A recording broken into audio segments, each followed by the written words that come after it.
Welcome to steno with Paras. Dictation start होगी 5 second बाद।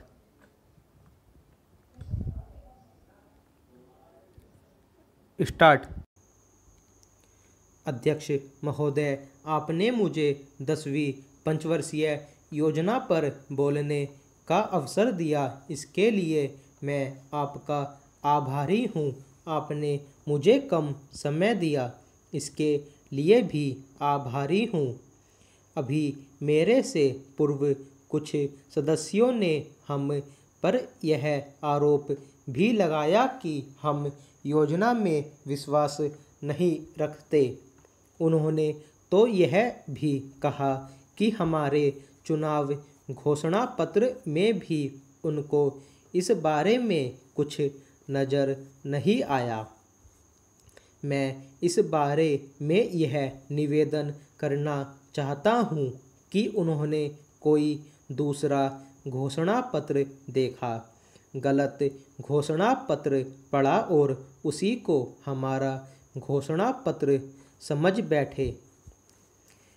लेकिन मैं यह कहना चाहता हूँ कि हमारा घोषणा पत्र इस समय मेरे पास है। इस घोषणा पत्र में हमारी घोषणा में योजना के बारे में स्पष्ट रूप से कहा गया है कि हम योजना पर विश्वास रखते हैं, लेकिन ऐसी योजना पर विश्वास नहीं रखते जो जनता के दुखों को दूर नहीं कर सकती, जो जनता के कष्ट दूर नहीं कर सकती। आज तक जितनी भी योजनाएं बनाई गई हैं, जिन्हें हम पहली पंचवर्षीय योजना, दूसरी पंचवर्षीय योजना और 10वीं पंचवर्षीय योजना आदि कहते हैं, और उन योजनाओं में हमने जो कुछ निर्धारित किया, उनसे हम जनता के दुखों को दूर नहीं कर सके और जनता के कष्ट दूर नहीं हुए।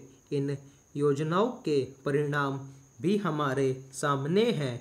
बड़े बड़े अनुभवी बैठे हैं, उन्होंने योजनाएं बनाई, लेकिन योजनाएं ठीक प्रकार से कार्यान्वित नहीं की गई।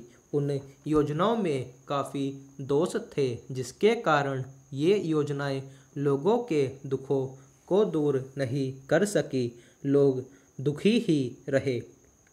पहला, मैं यहाँ पर कहना चाहता हूँ कि जो हमारी योजना थी, उसका परिणाम क्या निकला। उसका परिणाम यही निकला कि हमें रुपए का मूल्य कम करना पड़ा। जो योजना होती है वह राष्ट्र धन को ऊंचा करने के लिए बनाई जाती है, लेकिन हमारे सामने आंकड़े हैं, इसका परिणाम हमारे सामने हैं। हमने अब तक 9 पंचवर्षीय योजनाएं कार्यान्वित की हैं, लेकिन हमारी प्रति व्यक्ति आय में और जीवन स्तर में अपेक्षित वृद्धि नहीं हुई है।